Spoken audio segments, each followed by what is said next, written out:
Richard Morecroft, and this is Letters and Numbers, where you can play along or you can just sit back and enjoy the fun. Although I bet you will still have a guess or two. And two people who will definitely be playing tonight. Firstly, the whiteboard wonder, Lily Serna. Hi, Richard.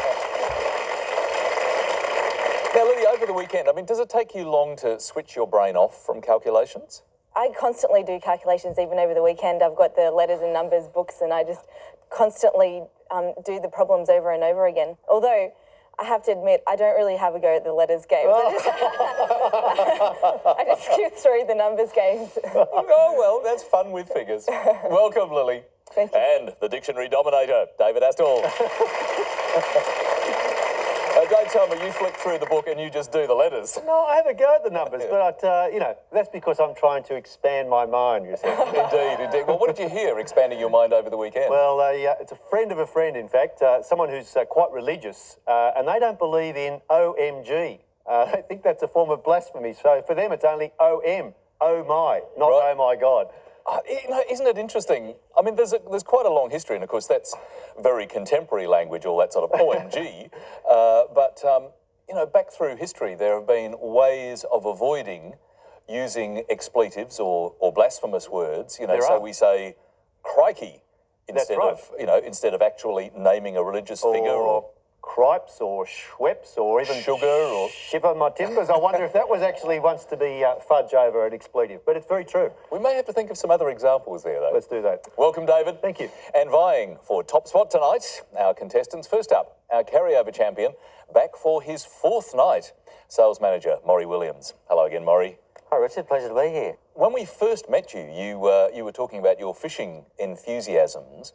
Can you think of just, what is the best version of fishing for you? Look, we're fortunate in the bay where we've got quite a long pier. We get some good mackerel, some good giant trevallies off there, but the kids and I like to get out. I've got a small tinny. We go out to the reefs, catch some reef fish, and every now and then go over to Fraser Island and we'll catch some mud crabs and fresh prawns. It's pretty good. Sounds idyllic. Yeah. Great to have you back, Maury. And tonight's challenger is a mechanical engineer and poker player, Paul Merry. Hello, Paul. Hi, Richard. You have actually been in Las Vegas as a professional poker player. What do you actually do as a professional poker player? Is it, kind of a couple of hours a day and just sit around a card table, or a bit more hard work? It's more hard work. You definitely can enjoy flexible hours because you're your own boss and you can play whenever you feel like. But on a weekend, when, games are generally more profitable on the weekend, you have to work very hard. So your weekends are more or less during the week. That's when you have your time off. Exhausting work, but we hope profitable, and maybe that's what it'll be tonight, although not profit with cash here. Welcome. So give them a big welcome tonight, Maury Williams and Paul Merry. First round of the week with the letters. Our players will try to make the longest word that they can out of letters chosen from those two piles, one of vowels, the other consonants. And Maury, you are an old hand now. Off you go. I'll start off with a consonant, thank you. Sure. Let's start with T. And another one. D. And another, please. L. And a vowel. A. And another vowel. I. And a consonant. N. And another vowel. E. And another vowel. A. And a consonant. And lastly, R. Thanks, Lily. First thinking time.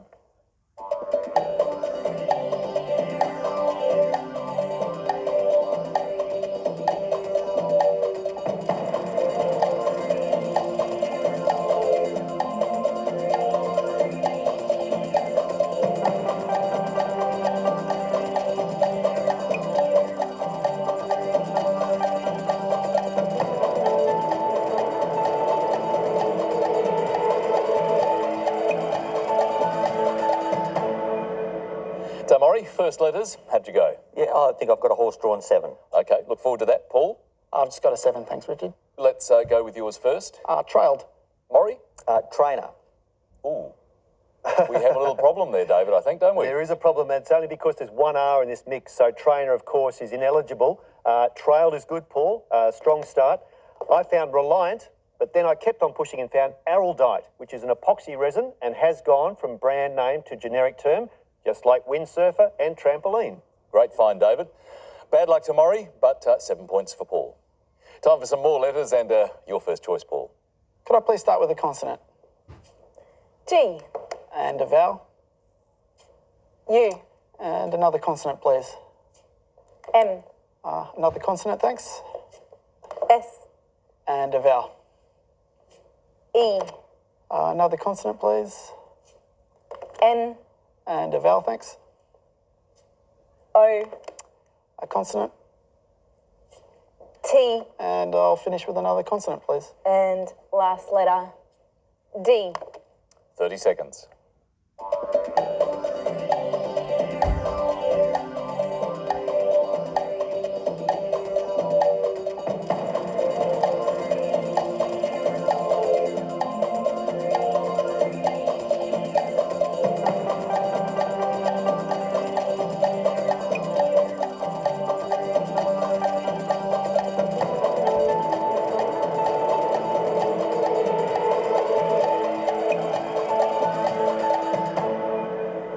First chosen letters for you, Paul. How many? I'm going to stick with the equine flavour and go for an 8. Good stuff. Maury, Yeah, I've just got a 7. let's begin there. Tongues. And your 8? D-mounts. Demounts. Now, David. Well done, Paul. Demounts is a great word. Different from dismount, the equine flavour of the last game. Demount is to sort of take from a rack or a place of support. Also an anagram of mudstone, fairly unusual rock that's also listed here. Great find as well, but terrific score for Paul, 8 points. Well, you can count on us in the numbers game coming up right now. And Maury, you need to hook a big one here. I'll have the family mix, thanks, Lily. 2 large and 4 small. Thanks, Maury. 2 large and 4 small. And the first numbers game of the week. 3, 1, 6, 5, and the 2 large, 50 and 100.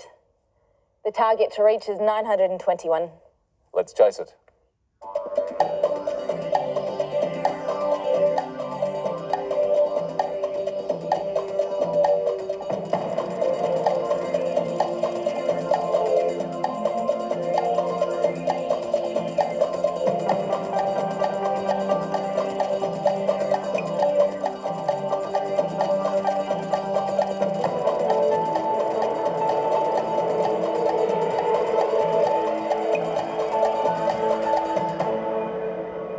Well, Maury, bit of a challenging one to start the week. How did you go? Yeah, it was a tough one. 914. So you're in that scoring zone. What about you, Paul? I'm outside the scoring range. You're outside that. Bad luck. Maury, tell us what you did. I started with the 6 plus 3 equals 9. 6 plus 3 is 9. Yeah, and I added 100 plus 1 to make 101 Add 101 and multiply that to the 9 is 909. and add the 5. Add the 5, 914. So you're 7 away from the target. Now, actually, Lily, I think that addition in between the 6 and 3 on the top line should be a multiplication. You there we go. You are So right. there's no confusion. Yes. But 914, still a little way to go here, and this was a challenging start to the numbers week. A little bit challenging, but if you remember that 150 by 6 is 900, it's often a useful calculation to remember. I think about that quite often. You're making fun of me. No. So if you remember that, then you can use a bit of tweakage to get up to 921. So 100 plus 50 and the 1 by the 6 is 900 plus 6, which is 906, and we're 15 away, so 5 by 3 is 15, add that on is 921. Lovely to see your mind in action on a Monday night. Absolutely fabulous result. Well done, Lily. But Maury had a very good go and scored 5 points. So he's on the scoreboard, which we're delighted to see. Paul's on 15, Maury on 5, and we're heading for our first break. Your first word mix for the week is told. And the clue, wasteland not arriving on time. See you after this.